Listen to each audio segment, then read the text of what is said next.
Let's see. Finish the last one. Right there. Were they there? No. Yeah, no. Right here. Right here. We're here?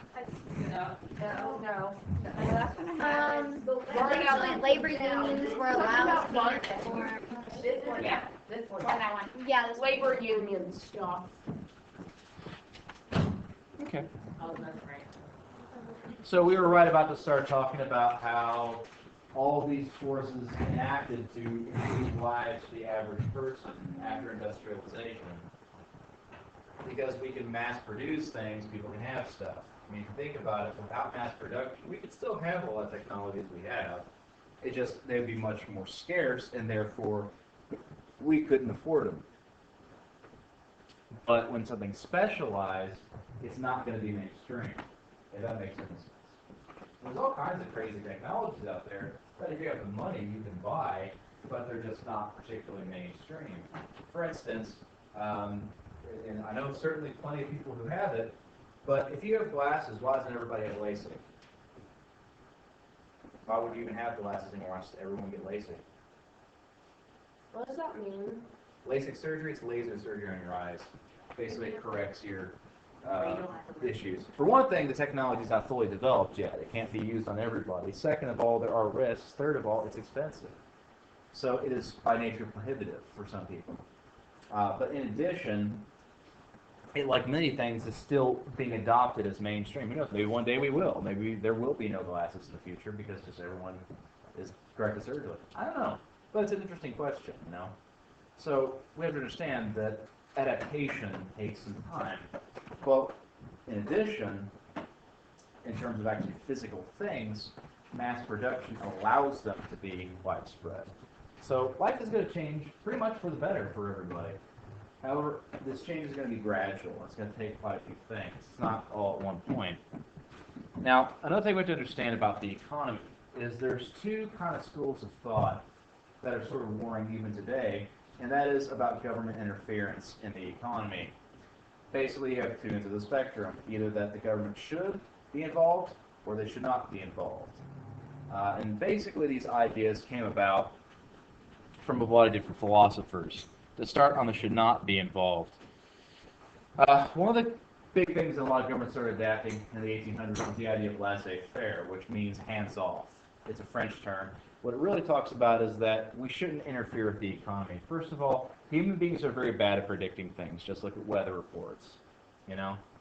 We're not good at predicting things. And economics is something that is kind of a force of nature in a lot of ways. We never really know what's going to be the next great product. Furthermore, it's very hard for us to really manipulate things without kind of screwing things up.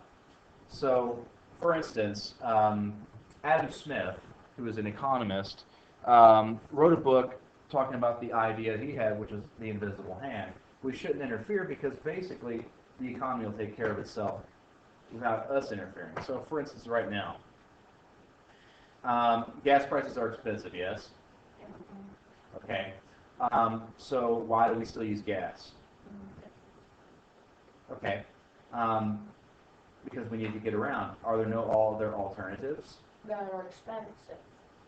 Well, they can be. I mean, shoot, you can go get a bicycle from Walmart and bike places. Like cars.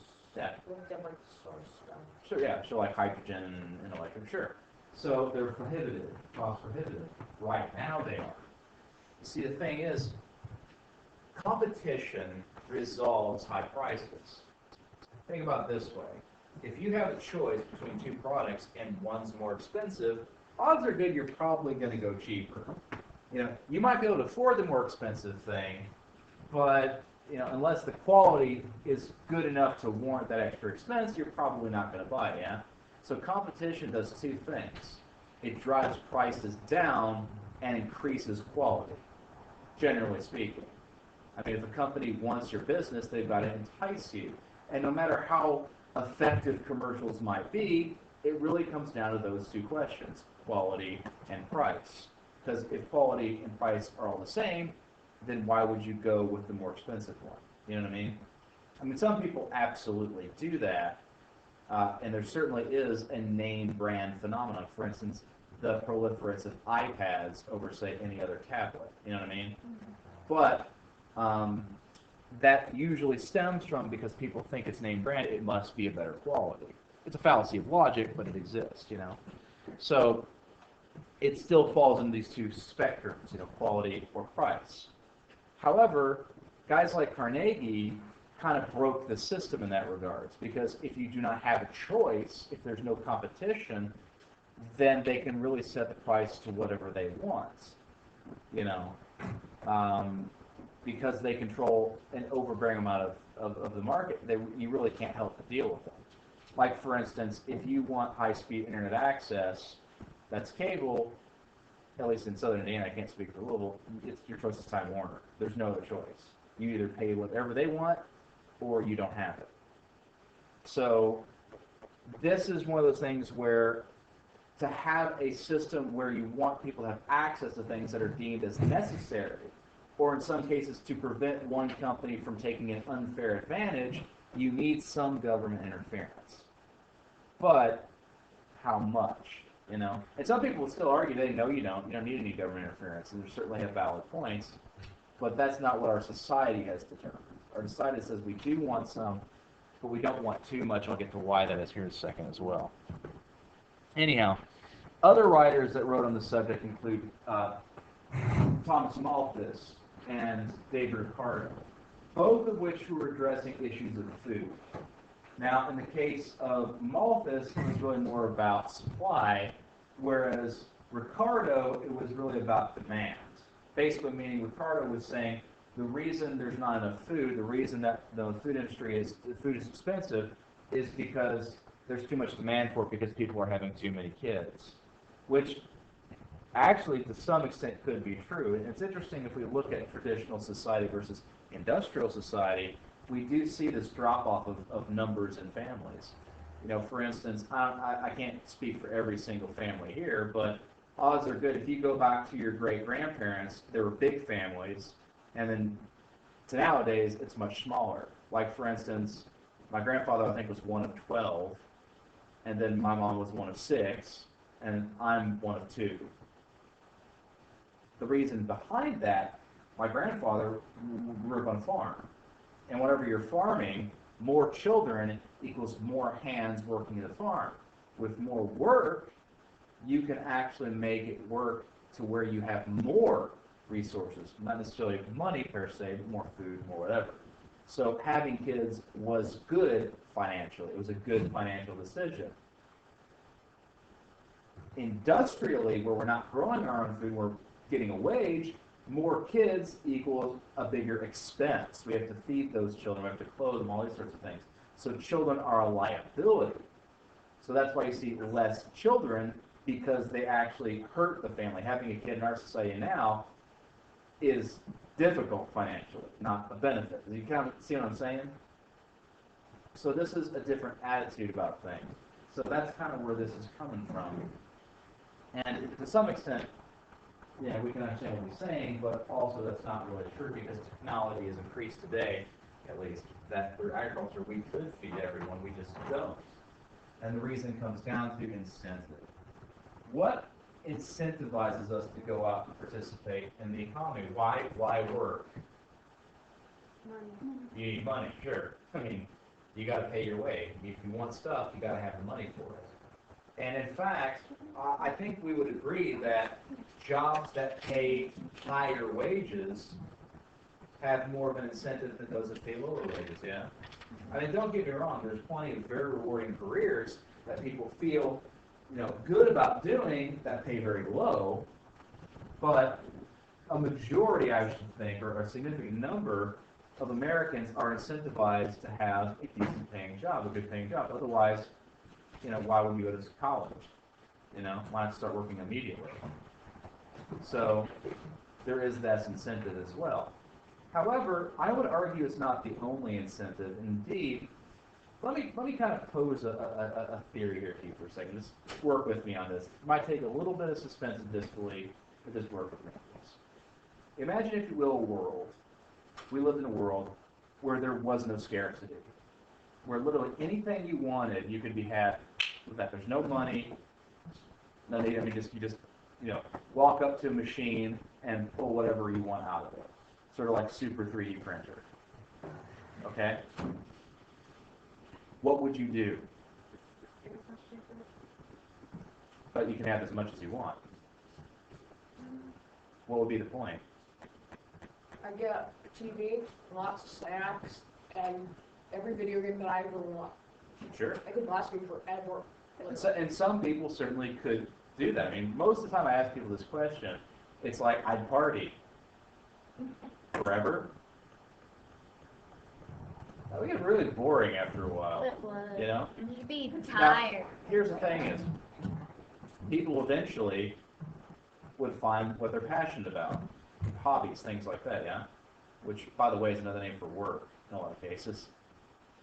Maybe someone really likes to garden. Doesn't that make you a farmer? I mean, here's the thing is, we will eventually find a reason to do a career because we love it. I mean, think about how freeing that would be if I could say, pick whatever career you want and do it because you want to do it. It pays you regardless. Some people, as crazy as it might sound, might be like, I just want to sweep, like push a broom. I mean, it's like, some people be all about it, There would be no judgment about, oh, you shouldn't do that job. It pays the same.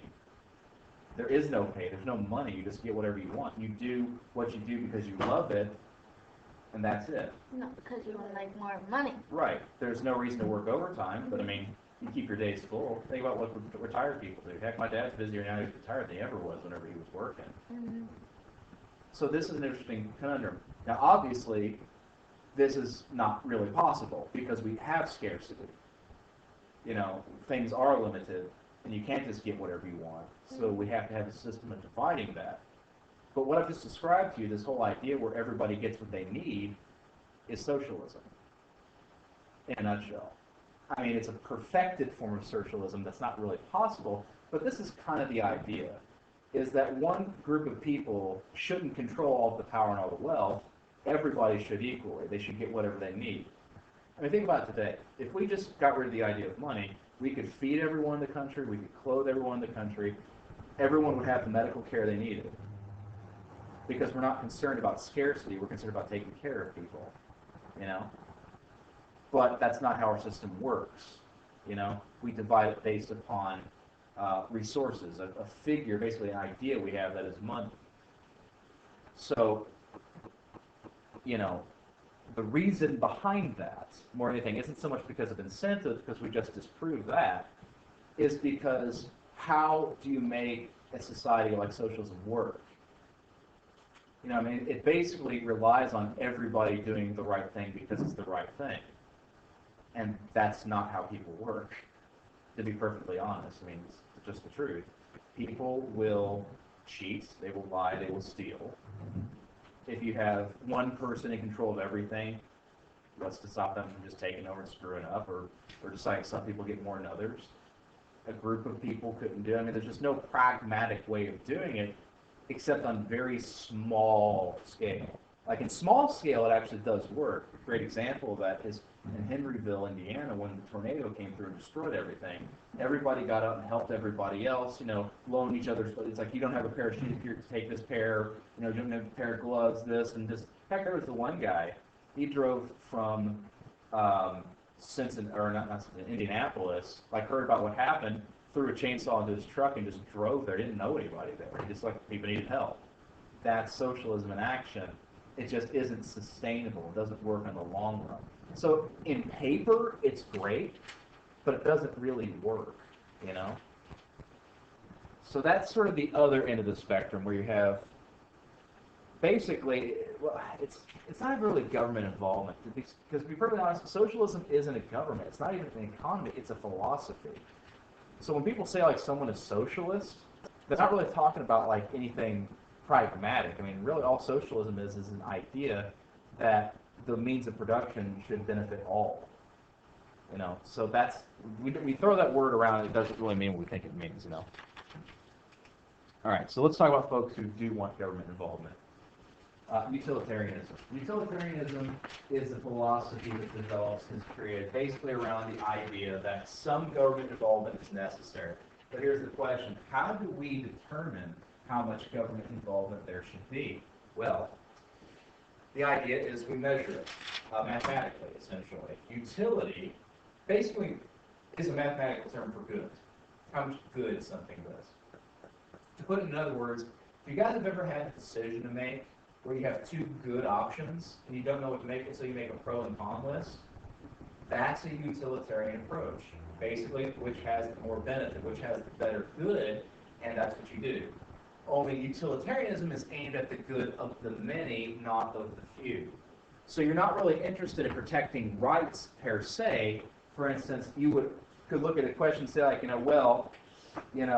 it should be the right for a doctor to charge for services, but all these people need medical care, so doctors don't get paid anymore. Now, you could make that argument utilitarian, even though it's not fair. You know what I'm saying? It's the needs of, and actually that wouldn't really work out. That's probably a poor example, because then who would become a doctor if he didn't get paid, So, again, it's kind of an oversimplified analysis, but my point is that utilitarianism is all about making the better choice for society. In truth, it looks at things like Medicare as saying, it's provided by the government, everybody has to pay it through their taxes, and not everybody's going to benefit from it, but it benefits society as a whole, therefore we're good on that. You know what I'm saying? It's not interested in individual rights, it's interested in the good of all people, the common good, if you will. Does that kind of make sense? Okay, utilitarianism is it's simple, but it's also kind of difficult to explain properly, I think, because it's, on its outside, it's just like, well, it's good. Why wouldn't everybody utilitarian? Because there's this other side that off-puts people, this idea of, but I should have the right not to help people and things like that, So it is something that I think is kind of interesting for that reason. So,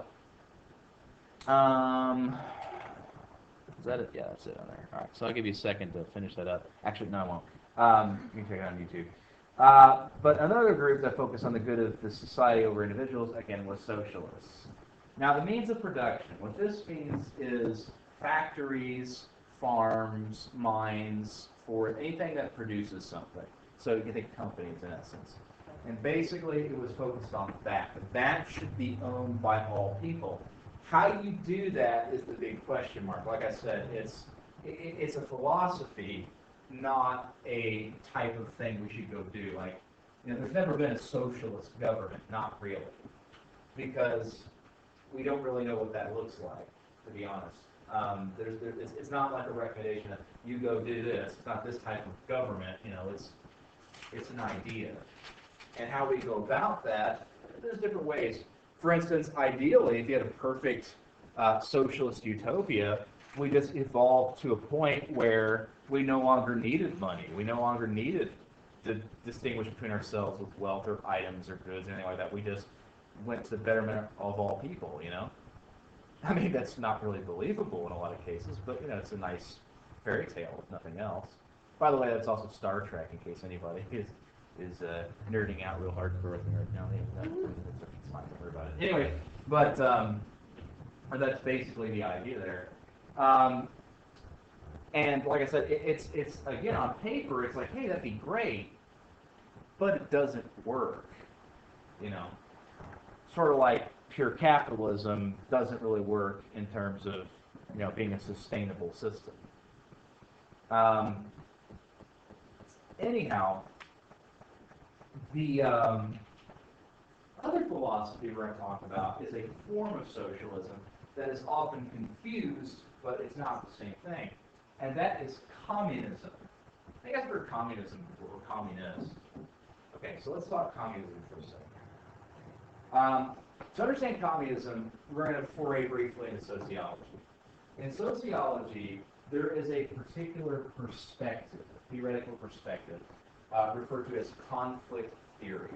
And basically what that states is that we, as human beings, are basically constantly in conflict. Well, that's not really true. What is that? We can understand our society greatly through its conflicts. If you think about it, human beings are prone to conflict. And that's not necessarily just war. Disagreements could also be explained that way. And just because it's conflict, that doesn't mean that it's always negative. For instance, our democracy is a system based on conflict. It's differing ideas, and our idea, our hope, our desire behind the system is that through compromise, we come up with a better system because we have to make things work. It's like the old quote, steel sharpens steel. Or, in other words, we could also look at conflict that literally it unifies us. You know, we are in conflict in terms of a war, so we as a nation will side together against the common enemy. Or if you've seen Independence Day, it's us versus the aliens, you know, that sort of thing. So it's kind of understandable. So Karl Marx and Frederick Engels, the guys who come up with this idea of communism, are essentially conflict theorists. And they are looking at all the problems that are arising during the Industrial Revolution, and particularly this real animosity you see between the working class, or the proletariat, and the middle class, the factory owners, the bourgeoisie. And basically he said that this was inevitable. Anytime you have a difference between peoples, they're not all the same, they're going to fight. And furthermore, he predicted that this fight between workers and the factory owners would boil over to eventually you had a revolution where the workers would overthrow the government, which was controlled by the factory owners, and set up a new government that was a workers' socialist paradise where everybody was equal and everybody benefited equally. Now, in some extent, I think we can see some truths in that. Consider this. Are there conflicts today between the rich and the poor? Oh yeah, there are. Maybe not gun shooting and that sort of conflict, but absolutely.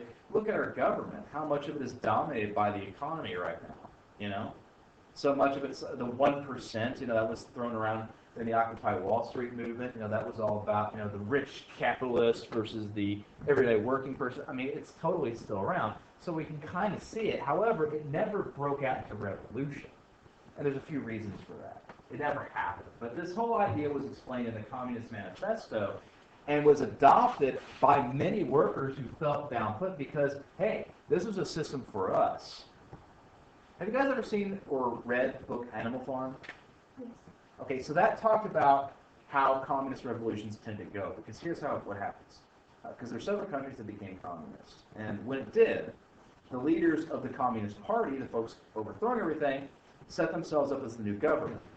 Okay? So the next step should be they stop being in charge and just let the people handle everything. But that never happened. What happened is the folks who led the party took over as the new bourgeoisie, and basically now they were in charge. So we've never actually had real communism because it's never gone from the initial revolution stage. So you can see why this idea of revolution scared the hell out of a lot of governments because, hey, this is basically a dangerous ideology of they're going to try to overthrow everybody, yeah? Except that's not what communism is really about. The idea is that you were already going to have revolution. It's actually kind of almost a hopeful message that socialism will occur. This is just saying how it would go about happening. Does that kind of make sense?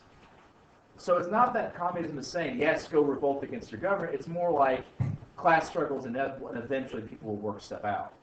Does that kind of make sense? I realize that might seem like it's changing the message, but it really isn't. That's the idea. Karl Marx was not a violent person. Now, one thing he did say is that there was a lot of social controls in place meant to keep the majority of people under the control of the rich. For instance, he actually was against religion.